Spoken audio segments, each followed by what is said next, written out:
Assalamualaikum warahmatullahi wabarakatuh. Hai teman-teman Sobat CPNS, bagaimana kabarnya hari ini? Hari ini saya ingin memaparkan tugas kami, yaitu membuat video bertema pelayanan publik yang berkualitas, bebas dari kolusi, korupsi, dan nepotisme atau akuntabel di lingkungan pekerjaan sesuai tupoksi masing-masing oleh kelompok kami, yaitu kelompok 4, subkelompok 3. Dengan saya sendiri, Yusiska Mujiati AMK, NDH 38, kemudian Yulia Eka Safitri, AMD Farm, NDH 37, dan Agustin Renata Kuheba, AMD dengan NDH 39. Berikut adalah videonya. Apa itu pelayanan publik? Menurut Undang-Undang Nomor 25 Tahun 2009 tentang Pelayanan Publik, pelayanan publik adalah kegiatan atau rangkaian kegiatan dalam rangka pemenuhan kebutuhan pelayanan sesuai dengan peraturan perundang-undangan bagi setiap warga negara dan penduduk atas barang, jasa, dan atau pelayanan administratif yang disediakan oleh penyelenggara pelayanan publik. Selanjutnya adalah 9 prinsip pelayanan publik. Untuk mewujudkan pelayanan publik yang berkualitas, ada 9 prinsip pelayanan publik yang dapat diterapkan, yaitu yang pertama, partisipatif, artinya pelayanan publik yang dibutuhkan masyarakat. Pemerintah perlu melibatkan masyarakat dalam merencanakan, melaksanakan, dan mengevaluasi hasilnya. Yang kedua, transparan. Artinya harus menyediakan akses bagi warga negara untuk mengetahui segala hal yang terkait dalam hal pelayanan publik yang diselenggarakan tersebut, seperti persyaratan, prosedur, biaya, dan sejenisnya. Yang ketiga, responsif. Dalam penyelenggaraan pelayanan publik, pemerintah wajib mendengar dan memenuhi tuntutan kebutuhan warga negaranya. Yang keempat, tidak diskriminatif. Artinya, pelayanan publik tidak boleh dibedakan antara satu warga negara dengan warga negara yang lain. Yang kelima, mudah dan murah. Mudah artinya berbagai persyaratan yang dibutuhkan termasuk masuk akal dan mudah untuk dipenuhi. Murah dalam arti biaya yang dibutuhkan oleh masyarakat untuk mendapatkan layanan tersebut terjangkau oleh seluruh warga negara. Yang keenam, efektif dan efisien. Penyelenggaraan pelayanan publik harus mampu mewujudkan tujuan-tujuan yang hendak dicapainya, dan cara mewujudkan tujuan tersebut dilakukan dengan prosedur yang sederhana, tenaga kerja yang sedikit, dan biaya yang murah. Yang ketujuh, aksesibel, artinya dapat dijangkau oleh warga negara yang membutuhkan. Yang kedelapan yaitu akuntabel, artinya dilakukan dengan menggunakan fasilitas dan sumber daya manusia yang dibiayai oleh warga negara melalui pajak yang mereka bayar.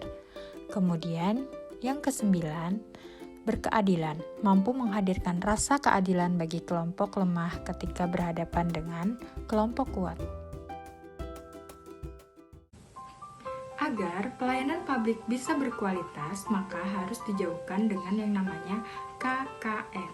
KKN adalah suatu tindakan yang merugikan bagi setiap masyarakat maupun negara, dikarenakan KKN hanya menguntungkan suatu pihak tertentu yang memiliki kekuasaan berlebih, sehingga orang-orang kecil dan jujur merasa dirugikan.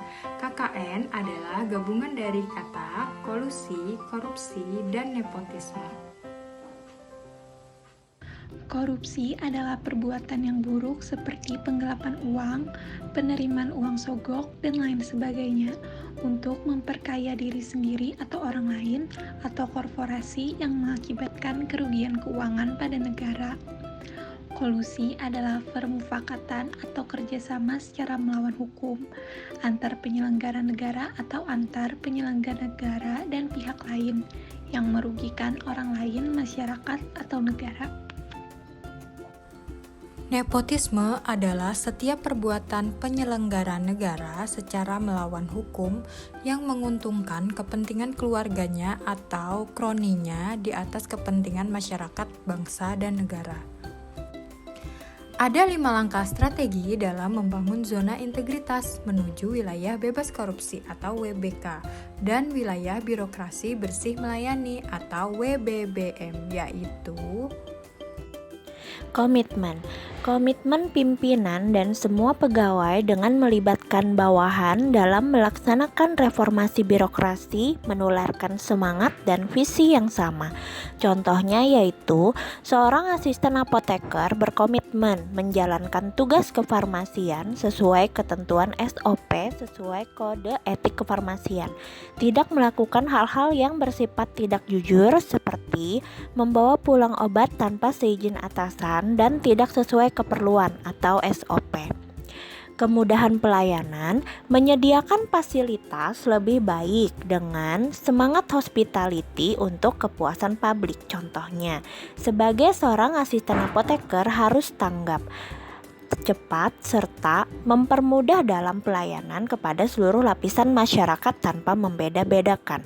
Menjelaskan terlebih dahulu kepada pasien cara aturan minum obat sebelum pasien bertanya, tidak menunggu dibayar atau diupah dulu untuk memberikan kemudahan untuk pasien. Selanjutnya yaitu program yang menyentuh masyarakat, membuat program yang membuat unit kerja lebih dekat ke masyarakat sehingga masyarakat merasakan unit kerja tersebut.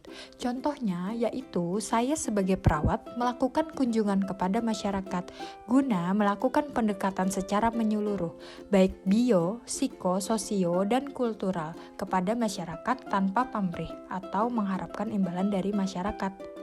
Kemudian, monitoring dan evaluasi, melakukan pemantauan dan evaluasi berkelanjutan bahwa program yang sedang dijalankan tetap di jalurnya, yaitu saya sebagai perawat biasanya mengajak ahli profesi lain dalam menjalankan suatu program, khususnya dalam melakukan kunjungan rumah agar rekan saya dapat melakukan monitoring dan evaluasi atas pekerjaan saya. Saya juga menyertakan dokumentasi agar ada bukti pelaksanaan dan tetap yang saya lakukan tanpa ada unsur imbalan.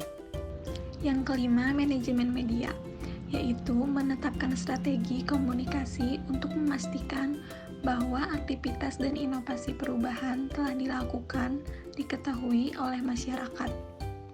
Contohnya, saya sebagai restorasi arsip membantu rekan saya dalam meninjau kondisi dokumen yang terendam saat banjir, sekaligus koordinasi tentang tindak lanjut penanganan arsip tersebut.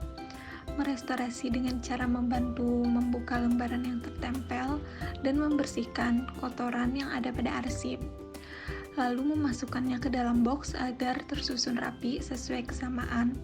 Hal ini disampaikan dan dijelaskan langsung kepada petugas agar dapat mengetahui arsip mana yang bisa diselamatkan dan tidak. Demikian tadi adalah video dari kami. Apabila kami ada kesalahan kata, sikap, dan kekhilafan mohon dimaafkan. Wassalamualaikum warahmatullahi wabarakatuh. Sampai jumpa lagi.